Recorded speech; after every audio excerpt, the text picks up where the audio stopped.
இந்த அபார்ட்மெண்ட்ல இந்த ஆண்டி தான் ஃப்ரெண்டு கூட சேர்ந்து வாக்கிங் போயிட்டு இருக்காங்க. அப்போ அவங்க ஃப்ரெண்டு சொல்றாங்க, உன் பொண்ணை கொஞ்சம் பார்த்து ட்ரெஸ் பண்ண சொல்லு, இங்க இருக்க எல்லாருமே தப்பா பாக்குறாங்க, இன்னர் ட்ரெஸ் எல்லாம் வெளியே தெரியுதுன்னு சொன்ன உடனே இவங்களும் போய் தான் பொண்ணு கிட்ட கொஞ்சம் பார்த்து ட்ரெஸ் பண்ணணும்னா வேற ட்ரெஸ் மாத்தி போட்டு போறா. தான் ஹஸ்பண்ட் கிட்ட இதை பேசி தான் பொண்ணு கிட்ட இதை பத்தி பேசுங்கன்னு சொல்லும் போது இதெல்லாம் பொண்ணுங்க விஷயம், நீங்களே பேசுங்கன்னு சொல்லிட்டு அவர் போயிடுறாரு. இந்த அபார்ட்மெண்ட்ல பார்ட்டி நடக்குது. அந்த ஆண்டியை தவிர அவங்க ஃபேமிலில இருந்து எல்லாருமே அங்க இருக்காங்க. அந்த எதிர் வீட்டு ஆண்டி அங்க வந்து அந்த பொண்ணு கிட்ட நீ ட்ரெஸ் சூப்பரா பண்றேன்னு நக்கல் பண்ணிட்டு போறாங்க. இந்த பசங்களோட அப்பா ஃபுல் போதையில இருக்காரு. இந்த பசங்க எல்லாம் தனியா கூட்டு போய் சொல்றாரு, காலையில இந்த ஆண்டி தான் நம்ம அம்மா கிட்ட உன் ட்ரெஸ்ஸை பத்தி தப்பா பேசியிருக்காங்கன்னு சொன்னவன் இந்த பசங்க எல்லாம் கேட்டு சிரிச்சிட்டு இது அவங்களோட இஷ்டம்பா, அவங்க சொல்லிட்டு போட்டோன்னு விட்டுறாங்க.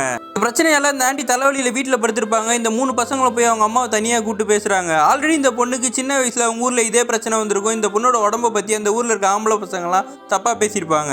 அவ்வளவு பெரிய பிரச்சனையை நம்ம தாண்டிட்டோமா, இதெல்லாம் ஒரு பிரச்சனை இல்லைன்னு இந்த பொண்ணு சொன்னவன அவங்க அம்மா நாளைக்கு காலைல நானே இந்த ஆண்டி கிட்ட பேசுறேன்ட்டு போறாங்க. இவங்க அவங்க ஃப்ரெண்டு கிட்ட சொல்றாங்க, நாய் கொலைக்குது கடிக்க வருதுன்றதுக்காக நம்ம வீட்டுக்குள்ளேயே இருக்க முடியும், அதை கல்லால தான் அடிக்கணும், நம்ம பொண்ணை பத்தி யாராவது தப்பா பேசினா நீ அவங்கள அடின்னு சொல்லி இவங்க வந்து அட்வைஸ் பண்றாங்க.